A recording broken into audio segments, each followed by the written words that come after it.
The most addictive feature on your phone was invented by one guy, who now sits in a courtroom apologizing for it.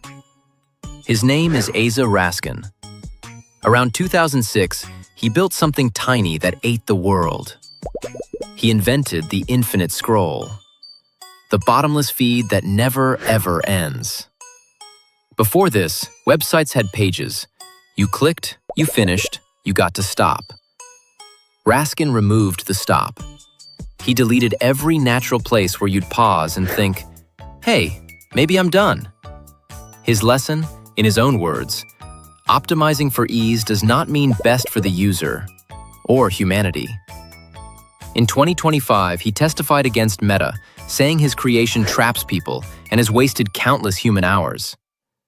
So here's the real mystery. If we all hate how much we scroll, why can't a single one of us stop? The insiders who built these apps have an answer, and it's unsettling. Tristan Harris, a former Google design ethicist, says your phone is a slot machine. Every time you pull it from your pocket, you're pulling a lever to see what you'll get. Sometimes a jackpot of likes. Sometimes absolutely nothing. That unpredictability isn't a bug, it's the whole product. Sean Parker, Facebook's founding president, said the quiet part out loud. The goal, he admitted, was, how do we consume as much of your time and attention as possible? The like button, he said, gives you a little dopamine hit, a social validation loop. His words, it exploits a vulnerability in human psychology, and they knew it. But here's the twist. This isn't new Silicon Valley magic. It's a 70-year-old experiment. Meet psychologist B.F. Skinner and his very famous pigeons. He put a bird in a box with a button. Peck the button, sometimes food drops out. Now here's the genius cruelty. He made the food unpredictable. Food after an unknown number of pecks. Maybe 3, maybe 30. The bird never knew. Those pigeons pecked like maniacs, compulsively, forever. They kept pecking even after the food stopped coming entirely. This is called a variable ratio schedule. It produces the most stubborn behavior in all of psychology. Skinner bragged he could turn a pigeon into a pathological gambler. His prime example of the trick? Gambling. And that pecking pigeon? That's you, refreshing your feed at a red light. Now for the part that explains everything. Why does the unknown hook us so hard? You've heard dopamine is the pleasure chemical. That's wrong. Neuroscientist Wolfram Schultz found dopamine is a surprise signal. It's about anticipation.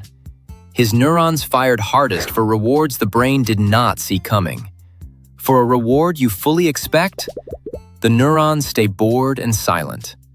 So it's not the likes that hook you, it's the maybe, the moment before the screen loads.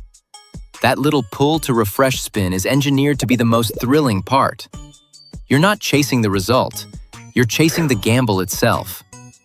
Anthropologist Natasha Dow-Schulz spent 15 years watching Las Vegas gamblers. She found something she called the machine zone, a trance. In it, time vanishes, hunger vanishes.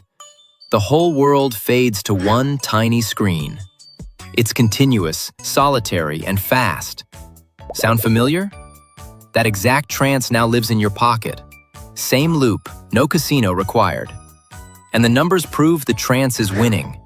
In 2023, the average American checked their phone 144 times a day. The next year, that reportedly jumped about 42%. 90% of people check within 10 minutes of waking up. Around 75% check it in the bathroom. About 60% sleep next to it. And 57% flat out admit they're addicted. Gen Z averages over 6 hours a day. And then there's the darkest version of all of this, doomscrolling. The word entered our language in 2020 and got added to the dictionary in 2023. It runs on negativity bias, an ancient survival instinct.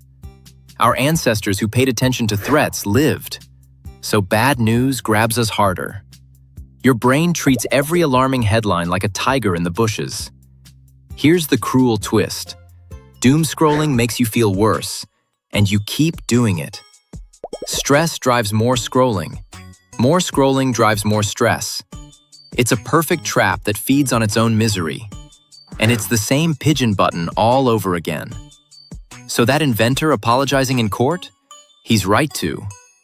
But here's the part that should actually make you feel better. Subscribe, and we'll keep handing you the trick behind the things quietly running your life.